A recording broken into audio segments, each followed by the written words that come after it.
하겠습니다. 아니요, 일단 제가 설명하고, 예, 오늘 저희 이제 1학기 모의 마지막인데, 일단 첫 번째 강의는 경동맥 초음파로 부산 보험병원 하태경 원장님께서 해주시고, 케이스는 저하고 신시호 원장님 하시고, 그 다음에 한종 원장님께서는 조금 관심 있는 요새 패티리버 그쪽에 대해서 좀 하도록 하겠습니다. 예, 강의 하태경 원장님 해주시면 됩니다. 예. 안녕하십니까. 부산본병원의 하태경입니다. 경동맥 초음파 시작하기라는 주제로 오늘 강의를 준비해봤습니다. 사실 제가 경동맥 초음파 검사를 실제로 하고 있지 않고, 그리고 저도 이제 경험 증례가 별로 없어서 그냥 공부한다는 생각에서 여러 가지 책을 찾아보면서 발표 준비를 했고, 많이 부족한 점이 있겠지만 넓은 아량으로 많이 이해해 주시기 바랍니다. 예.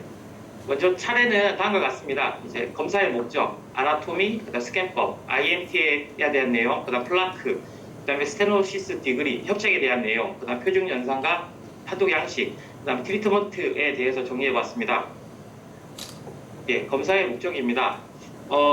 이제 무증상 경동맥 협착 같은 경우에는 유병률이 한 2에서 8% 정도 된다고 하고, 그다음에 이러한 경동맥 협착의 위험 요인으로는 나이, 그 다음에 남성의 성별, 그 다음에 당뇨, 대사증후군, 고혈압, 이상지질혈증, 담배, 흡연 등이 있다고 합니다. 그리고 증상이 동반되어 있지 않은 환자에서는 이제 선별검사 목적으로 경동맥 초음파를 권하지 않고 있고, 사실 우리나라에서도 아직 경동맥 초음파는 급여가 되지 않고 있는 현실입니다. 그리고 이제 심혈관 질환이 있는 경우에 위험도 예측을 할 수가 있는데, 2010년 가이드라인에 따르면은 이제 중증도 심혈관 질환 위험을 가진 무증상 성인에서 심혈관 질환 위험도를 평가할 때 IMT를 측정하는 것을 권유한다고 되어 있습니다. 그래서 경동맥 협착에 관해서 이제 위험 인자, 나이나 흡연, 고혈압, 당뇨병 중에서 적어도 2개 이상 가지고 있거나 가사동맥 질환 또는 말초동맥 질환을 진단받은 경우에는 경동맥 초음파를 해서 경동맥 질환을 선별 검사를 하도록 되어 있습니다. 권고하고 있습니다. 다음은 아나토미입니다. 경동맥 같은 경우에는 이제 에오르타에서 올라와서 라이트 같은 경우에는 라이트 CC의 경우에는 라이트 서브클라비안 메인에서 분지해가지고 올라와서 이제 벌브를 형성하고 ECA와 ICA로 나누고, 그 다음에 레프트 같은 경우에는 에오르타에서 바로 분지해서 올라와서 이제 분지를 하게 돼, ICA랑 ECA로 분지를 하고 있습니다. 예, 그래서 이제 보통 초음파를 하실 때 ECA와 ICA를 좀 구별하기가 힘든 경우가 많은데, 차이는 이와 같습니다. ICA 같은 경우에는 목에서 분지하는 혈관이 따로 없고, ECA 같은 경우는 이제 분지를 하게 돼 있고요. 직경 크기는 ICA가 좀 더 크다고 하고, 대체로 ECA는 작다고 하는데 비슷한 경우도 종종 있는 것 같습니다. 그리고 위치에 따라서 판단하게 되는데, ICA 같은 경우에는 주로 이제 뒤쪽 그리고 갈 쪽으로 위치를 하고, 그 다음에 ECA 같은 경우에는 앞쪽과 메디알 쪽 안쪽으로 위치한다고 주행한다고 되어 있습니다. 그래도 이제 구별이 힘든 경우가 많기 때문에 이렇게 도플러를 이용해가지고 이제 파형을 가서 이제 이 수축기와 이항기에서 파형의 높이 차이가 큰 경우는 이제 ECA, 그 다음에 차이가 별로 작은 경우는 ICA로 이렇게 찾을 수 있습니다. 그래서 파형을 비교를 해보면 방금 설명드린 대로 ICA 같은 경우에는 수축기와 이항기의 파형 차이가 크지 않고, 그래서 이거를 이제 저항이 낮다고 표현을 하고 있고요. 그 다음에 ECA 같은 경우에는 그 수축기와 이항기 파형이 큽니다. 그리고 이렇게 노치를 형성하는 것이 특징적이고요. 커먼 카로티드 같은 경우에는 제가 반대로 설명했네요. 커먼 카로티드 같은 경우에는 그 중간적인 파형 특성을 가진다고 합니다. 그리고 ICA 같은 경우에는 이렇게 베리에이션이 있어가지고 주행이 이런 식으로 C 쉐입을 보이거나 아니면 S 쉐입 또는 이렇게 코일링을 형성하거나 피클링 하는 경우도 있어서 이런 것도 좀 감안을 하고 검사를 진행을 하셔야겠습니다. 예, 다음은 스캔법입니다. 경동맥 초음파는 이제 보통 경동맥 자체가 피부에서부터 한 2에서 3cm 깊이에 존재하고 있기 때문에 해상도 자체는 헤르츠 자체는 한 7MHz 정도의 선형 탐쪽자를 사용해서 하고요. 환자 같은 경우에 바로 누운 자세에서 목 아래에 베개를 두어가지고 환자의 턱이 약간 좀 이렇게 들리게 해서 검사를 하게 되고, 이제 왼쪽이나 오른쪽 각각 검사를 할 때 고개를 반대쪽으로 돌려서 이제 프로브가 접근할 수 있게끔 해가지고 검사를 진행하게 되어 있습니다. 그리고 PW로 측정을 할 때 각도는 60도 이내로 해서 해야지 이제 그 측정 오차를 최소화할 수 있다고 되어 있습니다. 그래서 이제 이렇게 측정을 하게 되면 먼저 이제 IMT에 대한 개념을 설명드려야 되는데, IMT 같은 경우에는 이제 혈관 같은 경우에는 이제 인티마랑 메디마, 그다음에 어드벤티티아로 이렇게 세 가지 층으로 나뉘게 되며, 여기서 이제 인티마와 메디아를 합쳐서 IMT라고 표현하고 있습니다. 그래서 이 IMT의 두께가 앞서 말씀드렸다시피 이제 그 어떤 경동맥 질환에 있어서 그 위험도, 심혈관질환 위험도를 지표로 사용되고 있기 때문에 이것을 꼭 측정하게 돼 있고, 이것을 측정하는 위치 같은 경우에는 이제 벌브에서부터 한 1cm 정도 떨어진 곳에 이렇게 평평한 곳에서 이제 측정을 하게 되고, 이때 측정할 때는 이제 플라크가 없는 곳에서 측정을 하게 되어 있습니다. 그리고 EKG 리드를 꼭 같이 붙여서 이제 엔도 다이스톨릭 때 측정을 해야 된다고 되어 있습니다.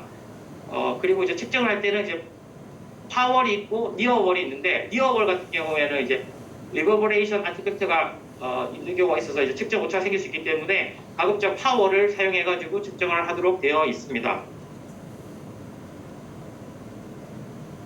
다음은 이제 IMT에 따른 분류입니다. IMT는 정상적으로는 보통 1mm 이하는 다 정상, 미만은 다 정상으로 보고 있고요. 이제 1mm보다 두꺼워지는 경우에, 그래서 이런 경우는 이제 좀 두꺼워져 있다 이런 식으로 판단을 하는 것 같고, 그 다음에 이제 1.3에서 1.4로 좀 두꺼워지는 경우에는 이제 아세로스클레로틱 체인지, 이제 죽상 동맥경화 변화가 보인다 이렇게 표현을 하고 있고요. 그 다음에 이제 1.5를 초과하는 경우에는 이제 플라크로 판단합니다. 그리고 이제 관절상에서 그 내각이 좁아진 경우에는 이제 협착을 고려해야 됩니다. 예. 다음 이제 플라크입니다. 플라크는 아까 말씀드린다시피 이제 1.5mm를 초과하는 IMT의 경우에 플라크로 정의를 하고요. 이 외에도 혈관벽에서 내강 쪽으로 한 0.5mm 이상 더 자라오는 경우, 이런 경우에도 이제 플라크로 정의를 하고 있고요. 그다음에 주변에 이제 IMT보다 한 절반 이상이 더 튀어나와 있는 경우에도 이제 죽상경화와 플라크로 정의하게 됩니다. 그래서 이런 플라크를 발견하게 되면은 각각의 플라크에 대해서 다 평가를 하게 돼 있고, 그런 것들에 대해서 이제 어떤 위험성이 고위험도인지 저위험도인지를 평가를 하게 돼 있는데, 이 이유는 이제 플라크의 성상에 따라서 스트로크 발생 위험도가 달라지고 치료가 달라지기 때문입니다. 그래서 이제 저위험 플라크와 고위험 플라크를 나누면, 일단 저위험 같은 경우에는 플라크의 표면이 매끄럽고 규칙적이고, 그 다음에 이제 에코 같은 경우에는 아예 고에코이거나 아니면 동일한 에코를 보이는 경우가 많고, 아이소 에코익하고 내부는 균질하고, 그리고 이제 주로 협착을 동반하는 경우는 적다고 되어 있고요. 그 다음에 고위험 플라크 같은 경우에는 이제 플라크 자체가 거칠고 불규칙적이고, 그 다음에 이제 내부 에코가 좀 저에코, 하이포 에코이기도 하고, 안에가 좀 비균질하게 헤테로제닉하게 되어 있고, 그 다음에 협착을 동반하는 경우가 많다고 되어 있습니다. 그리고 이제 얼서를 동반하는 플라크 같은 경우에는 고위험 플라크로 볼 수가 있습니다. 다음 이제 플라크 사진들을 보면서 설명을 드리도록 하겠습니다. 이 플라크 같은 경우에는 이제 표면이 매끄럽고, 그 다음에 내부 에코도 아이소 에코익하고, 그 다음에 좀 균질하기 때문에 이제 저위험도 그러니까 리스크가 낮은 플라크로 볼 수가 있고요. 오른쪽에 있는 플라크 같은 경우에는 울퉁불퉁하고 내부의 에코도 조금 비균질하고, 그렇게 되어 있기 때문에 이제 고위험 플라크로 볼 수가 있겠습니다. 그래서 언스테이블 플라크라고 표현합니다. 그리고 이제 요 플라크들은 내부 에코를 보면 되게 에코가 높기 때문에 이런 경우에는 이제 스테이블 플라크로 볼 수 있고요. 그 다음에 다음 같은 경우에는 이제 내부가 이렇게 약간 좀 에코가 많이 낮고 이런 경우에는 좀 고위험 플라크로 보고 있습니다. 그리고 요 같은 경우에는 이제 얼서가 내부에 이렇게 약간 이렇게 보이고 있어가지고, 이런 경우 이제 언스테이블, 언제든지 이게 떨어져 나가가지고 이제 스트로크를 일으킬 수 있기 때문에 언스테이블 플라크로 볼 수 있겠습니다. 예, 다음은 협착에 대한 내용입니다. 협착을 평가하는 방법은 이제 뭐 크게 이제 직경을 평가하는 방법이 있고, 그 다음에 이제 면적을 계산해가지고 하는 방법이 있고, 또는 이제 속도를 측정해가지고 PW 도플러를 활용해서 속도를 측정해가지고 하는 방법이 있습니다. 그 중에 첫 번째로 직경을 이용한 협착도의 방법이고요. 이제 미국식하고 유럽식이 있는데, 미국식 같은 경우에는 이제 정상 동맥 그 직경분에 이제 좁아져 있는 직경을 개선해가지고 하는데 보통 이거는 초음파 창에서 많이 활용되지는 않고 보통 이제 그 안지오그래피 하는 경우에 이제 평가를 할 때 쓰는 방식이라고 합니다. 그리고 실제로는 요 유럽식을 많이 채택을 하고 있고 그 해당 부위에 이제 이 협착이 있는 경우에 이제 혈관 리모델링이 일어나는데 그런 늘어난 혈관 길이분에 이제 좁아져 있는 혈관을 계산해가지고 반영을 한다 볼 수 있습니다. 다음은 이제 에어리어 면적을 계산해서 하는 방식이고요. 근데 이제 요 같은 경우에는 이제 뭐 직관적이고 이해하기 참 좋은데 이제 이게 정확하게 이 경동맥 좁아져 있는 부위에 90도로 프로브를 갖다 대가지고 그걸 평가를 해야 되는데 이게 재현성이 좀 떨어지고 검사자마다 재현성이 좀 떨어지는 것도 있고 하기 때문에 조금 신뢰하기는 어렵다고 합니다. 그래서 선호되는 방식은 아니라고 합니다. 그리고 이제 속도를 이용하는 것인데요. 예, 이제 속도를 그 해당 좁아져 있는 부위에 이제 샘플 볼륨을 갖다 대고 PW를 갖다 대서 이제 뭐 60도 이내 각도로 해가지고 측정을 하면 되는데 거기서의 속도가 피크 시톨릭 벨로시티가 정상 같은 경우에는 보통 155 cm per second 정도로 나타나는데 이제 50% 정도의 협착이 되면 속도 한 125 정도 되는 거고요. 그 다음에 70% 이상 협착이 있다 이러면 이제 230을 넘어간다고 보면 됩니다. IC에서 말하는 거고요. 그래서 이렇게 해가지고 측정을 하게 되고 보통 이제 속도를 측정하는 경우는 ECA는 별로 측정하는 경우는 없는 것 같고 보통 ICA를 많이 측정을 하는 것 같습니다. 그리고 이제 아예 혈류 흐름이 없어서 이제 너무 완전 오플러진이 있는 경우에는 이제 혈류 흐름 자체가 없기 때문에 속도가 거의 측정이 안 되는 경우도 있다고 합니다. 그래서 이런 것을 유의를 해야 될 것 같습니다. 네, 다음은 이제 제가 척추동맥에 대한 언급은 따로 없었는데 안 했는데 이제 서브클라비아 스틸 신드롬을 가져와 봤습니다.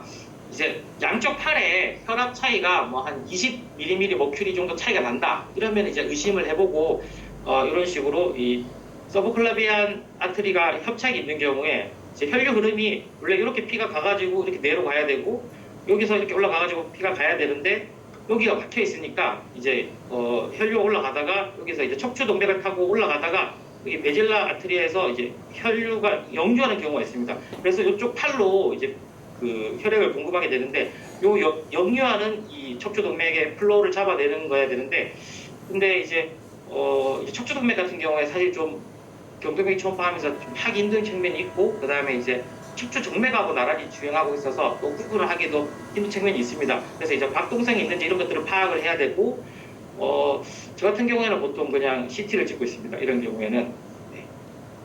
그리고 이제 표준 현상입니다. 표준 현상 같은 경우에는 이제 물론 이제 왼쪽과 오른쪽을 다 측정을 해야 되고요. 이제 뭐 한쪽만 설명을 드리면은 이제 프록시말 ICA 해가지고 측정을 하고 이제 롱지투디널 뷰와 그 다음에 이제 XCR 단축을 찍어서 남기게 돼 있고요. 이것도 사실 이제 표준 현상이라고 하긴 하지만 딱히 정해져 있는 것은 제가 찾아보니까 없는 것 같습니다. 아직 이제 급여가 되는 검사가 아니다 보니까 이제 하여튼 뭐 이런 식으로 정해서 하고 있는 것 같긴 한데 딱히 이제 뭐 딱 정해진 건 아직 없는 것 같습니다. 학계 차원에서. 그리고 카로티드 벌브 같은 경우에도 이런 식으로 장축과 단축을 찍게 돼 있고요.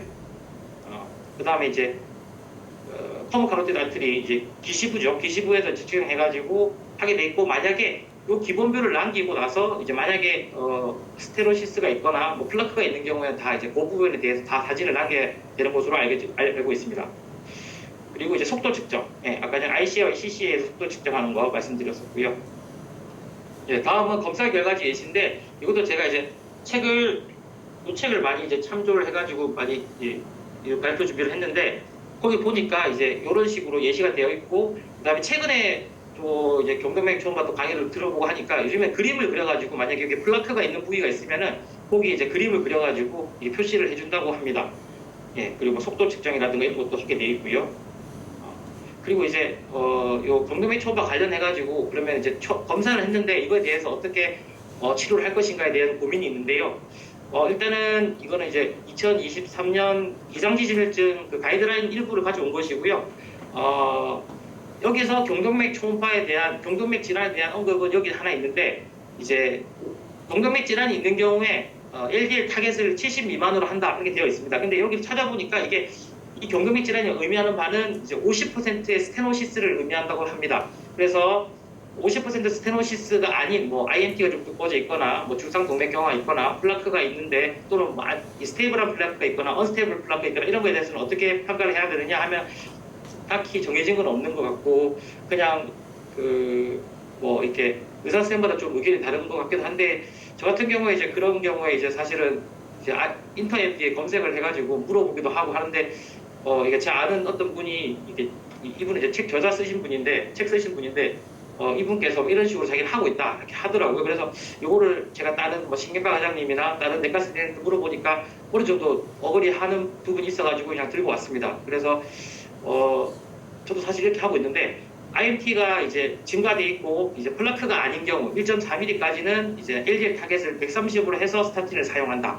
그리고 스테이블한 플라크인 경우에는 LDL 100 이상인 경우에 이제 사용을 하고 이제 이런 경우에는 스타틴하고 이제 뭐 혈액순환제, 뭐 실로스타졸이나 뭐 사포그릴레이트나 이런 것들을 사용한다고 하고 그다음 30% 스테노시스가 있는 경우에는 타겟을 70으로 하고 마찬가지로 이렇게 사용을 하고요.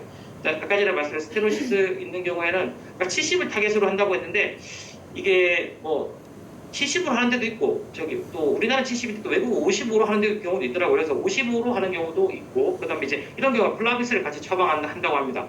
70% 이상의 협착이 있는 경우에는 원래는 이제 원칙적으로는 이제 스텐트 인서션이나 뭐 수술 등 이런 것들을 권고한다고 되어 있는데 제가 이 수술을 하는 거를 한 번도 본 적이 없습니다. 그래서 아마 스텐트 인서션은 증상이 있으면 하는 걸로 알고 있는데 그리고 또 최근에 이제 아직 가이드라인으로 정해진 건 아닌데 제가 아는 신경과장님 여쭤보니까 무증상의 70% 이상 협착 같은 경우에는 이게 사실 수술이나 이런 거 보내기는 좀 애매한 측면이 있고 해서 그냥 약만 쓰는 경우도 있다고 합니다.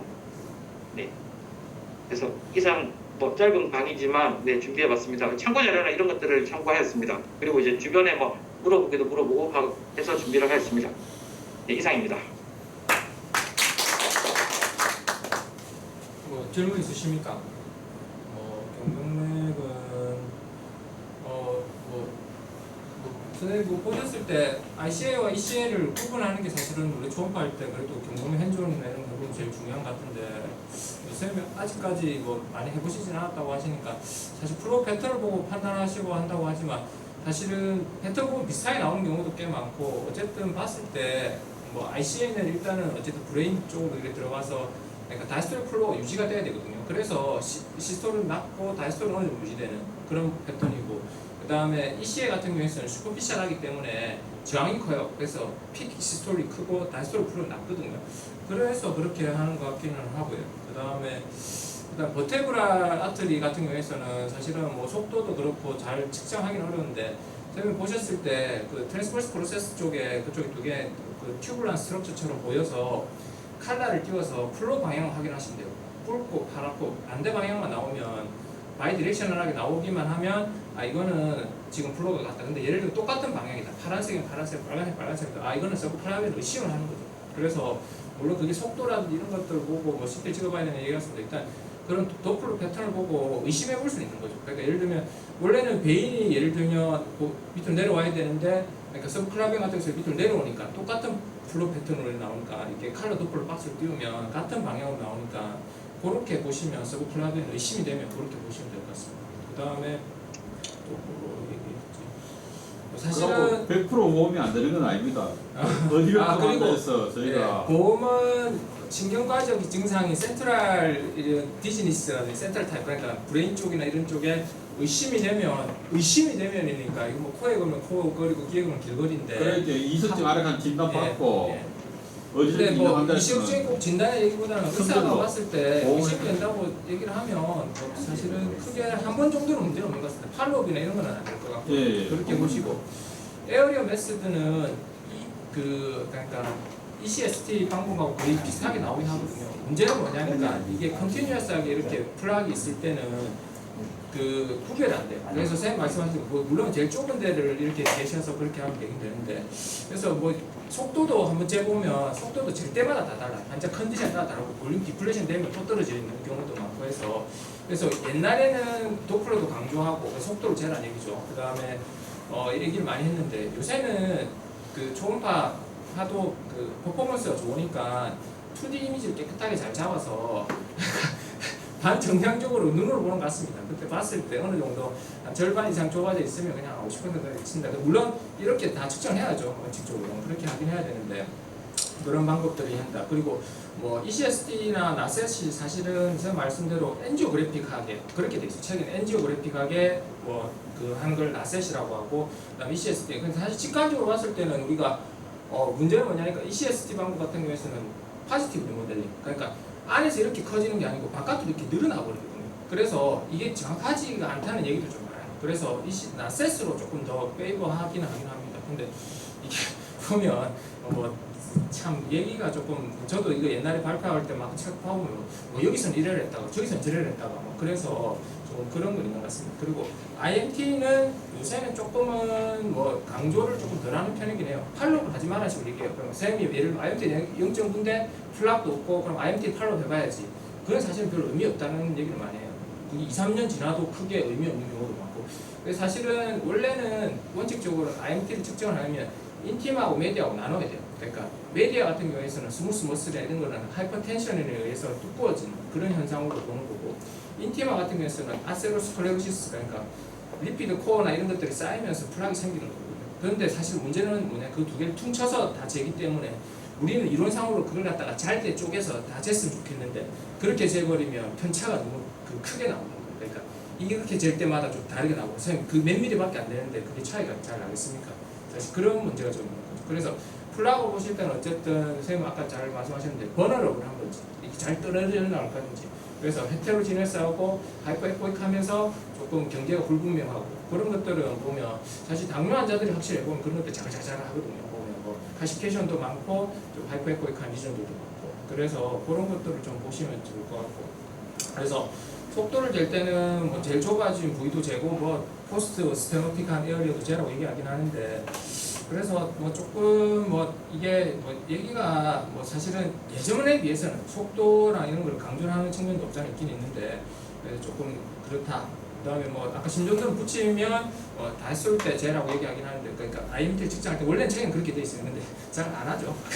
그까지는 뭐 하실 수 있으면 하시면 좋고요. 그러니까 어쨌든 그렇게 하고 약은 솔직히 저도 뭐 사실 관심 있어가지고 선생님들한테 물어보면 뭐 스타틴 쓰는 거에 대해서는 이견이 없는 것 같아요. 그냥 플락 보이면 뭐 저 같은 경우에는 조금 뭐 과하게 잡습니다. 뭐 하이퍼텐션 있고 LDL 100이라도 그냥 뭐 스타틴 그냥 뭐 쓰지 뭐 그냥 뭐 써서 어쨌든 크게 문제 없어 그렇게 쓰는데 근데 안티플레이틀 에이전트 얘기는 조금 다른 것 같아요. 지금까지 선생님들 선호한 약들이 다 다른 것 같고 플라빅스 쓰시는 선생님들도 있고 선생님 말대로 실로스타중에 사포 그거 쓰시는 선생님들도 있고 하긴 하는데 그래서 아스피린이나 이런 얘기가 쏙 들어간 뒤로는 뭐 여러 가지 항혈전제 얘기를 하긴 하는데 그런 얘기는 좀 있긴 있는 것 같긴 같습니다.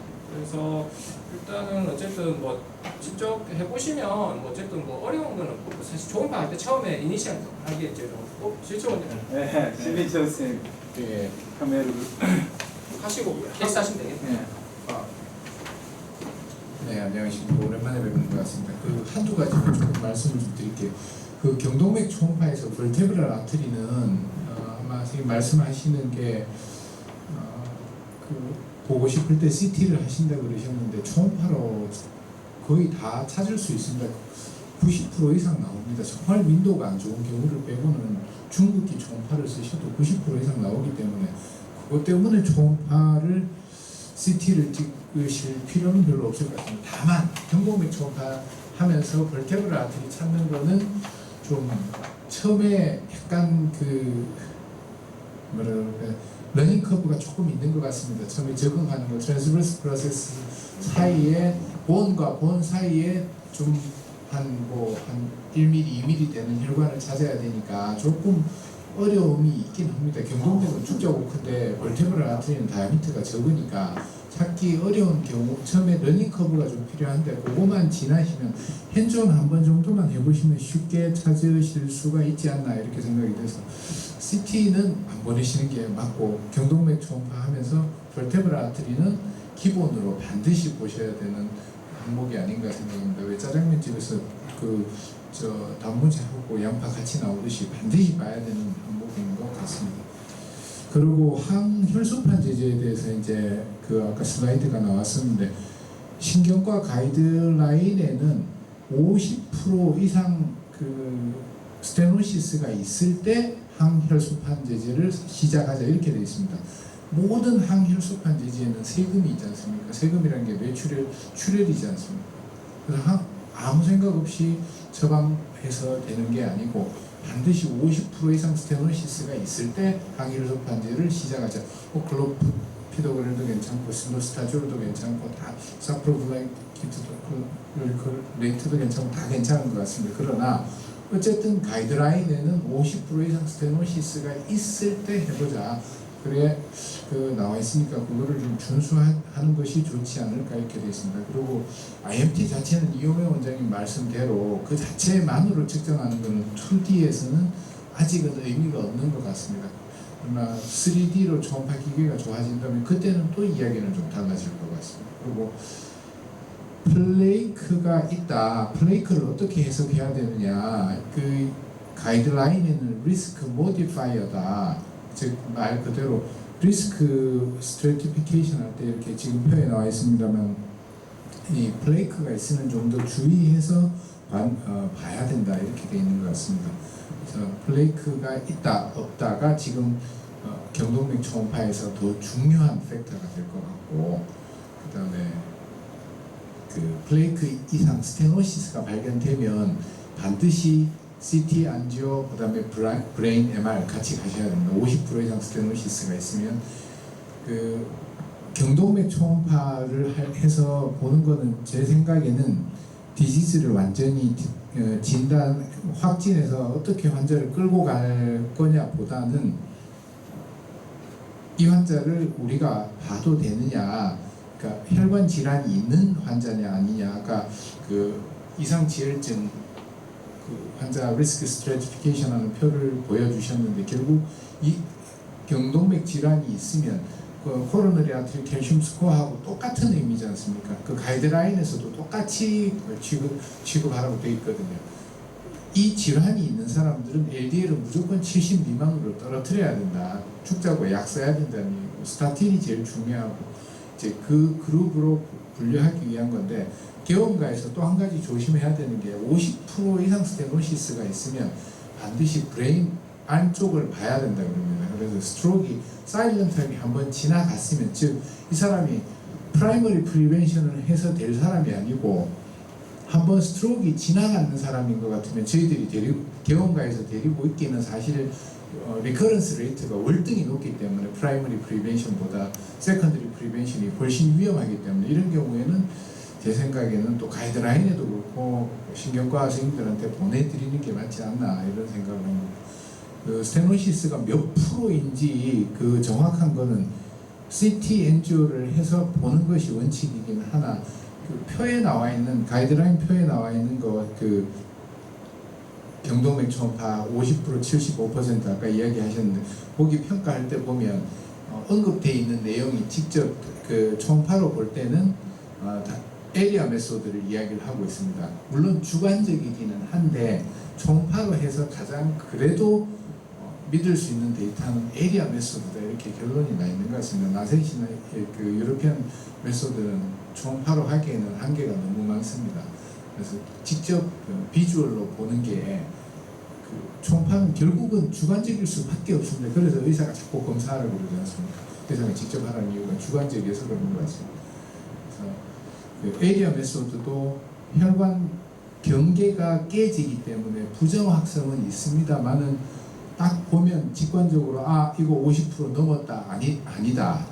거기서 감이 와야지 PWV를 얼마나 열심히 잴 건지 ICA가 50% 이상 좁아졌다 그러면 PWV가 최소 125 이상 나와야지 이게 의미 있겠다 이렇게 해석을 할 수 있지 않습니까? 그래서 직접 눈으로 보는 것이 매우 중요하지 않나 싶습니다. 예.